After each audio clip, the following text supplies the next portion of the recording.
टिळक म्हणजे ज्ञानमूर्ती, टिळक म्हणजे त्यागमूर्ती, टिळक म्हणजे कवणारी बाण, टिळक म्हणजे सिंह गर्जना. आदरणीय व्यासपीठ पूज्य गुरुजन वर्ग व इथे जमलेले माझा मित्र आणि मैत्रिणी, माझे नाव कृषिका अमित जैन आहे. मी इयत्ता चौथीत शिकते. माझ्या वर्ग शिक्षिकाचे नाव शीतल मॅम आहे.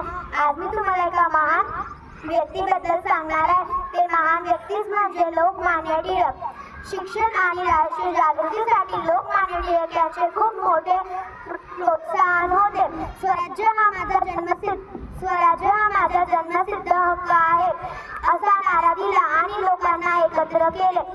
शिक्षण आणि राष्ट्रीय जागृतीसाठी त्यांनी केसरी व मराठा या वृत्तपत्राचा उपयोग केला. त्यांचा जन्म 23 जुलै 1856 रोजी रत्नागिरीतील चिखली या गावी झाला. त्यांच्या वडिलांचे नाव गंगाधर टिळक व आईचे नाव पार्वतीबाई असे होते. ते लहानपणापासून अत्यंत हुशार होते.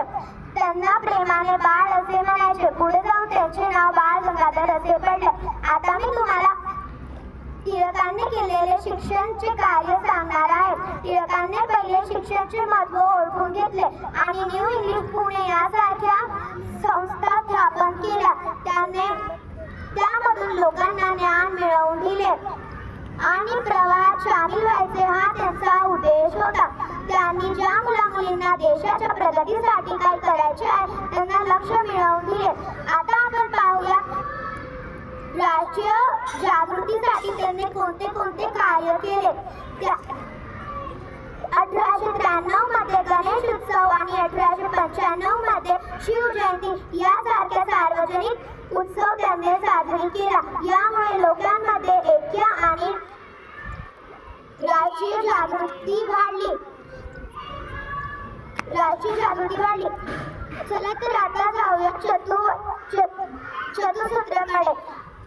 स्वदेशी भारतीयांनी परदेशी देशांच्या वस्तूंचा वापर टाळून स्वदेशी देशांच्या वस्तूंचा वापर करावा. ब्रिटिशांनी केलेल्या अन्यायाचा प्रतिकार करण्यासाठी त्यांच्या वस्तू आणि सेवांवरचा त्याग करावा असे ते म्हणत होते. आता मी तुम्हाला एक छोटीशी गोष्ट सांगते थोडक्यात टिळकांची.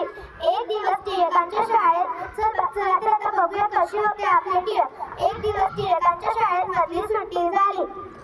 काही मुलांनी भुईमुगाच्या शेंगा खायला आणल्या होत्या. त्यांनी त्यांच्या मित्रांमधून वाटून खाल्ला, पण टिळकांनी एकही शेंग खाल्ली नाही. त्यांनी शेंगा खाताना एक घाण वेडा प्रकार केला. त्यांनी शेंगांचे टरफळे पूर्ण वर्गात टाकून दिले. मधली सुट्टी संपल्यावर गुरुजी वर्गात आले. गुरुजी बघून संतापले. गुरुजी म्हणाले, कोणी हा कचरा केला? पण कोणीच काय बोलले नाही. सर्व गपचूप बसले होते. मग गुरुजी म्हणाले, बरं तुम्ही सांगत नाहीये ना तर चला सर्व वर्ग साफ करा. सर्व मुले कामाला लागली, परंतु टिळक त्यांच्या जागेवर बसून राहिले. गुरुजी टिळकांकडे गेले आणि बोलले, तू का काम करत नाही? टिळक म्हणाले, मी शेंग खाल्ली नाही, मी टरफळे उचलणार नाही. गुरुजी म्हणाले, जेव्हा मी विचारले होते कोणी शेंगा खाल्ल्या तेव्हा तर तू गपचूप बसला होता. टिळक म्हणाले, मला माझ्या मित्रांची चहाडीही नव्हती करायची, परंतु मी शेंगा खाल्ल्या नाही तर मी टरफळे उचलणार नाही. गुरुजी म्हणाले, एक तर तू मला सांग कोणी शेंगा खाल्ल्या, नाही तर वर्गातून बाहेर जा, नाही तर मग टरफळे उचल. गुरुजीने आपले दप्तर भरले आणि वर्गातून बाहेर गेले. याच्याने आपल्याला हे कळते की टिळकांनी त्यांच्या मित्रांची चहाडीही नाही केली. जे त्यांनी नाही केले होते त्याचे परिणामही नाही भोगतले. अशा या महान मांडवांना माझे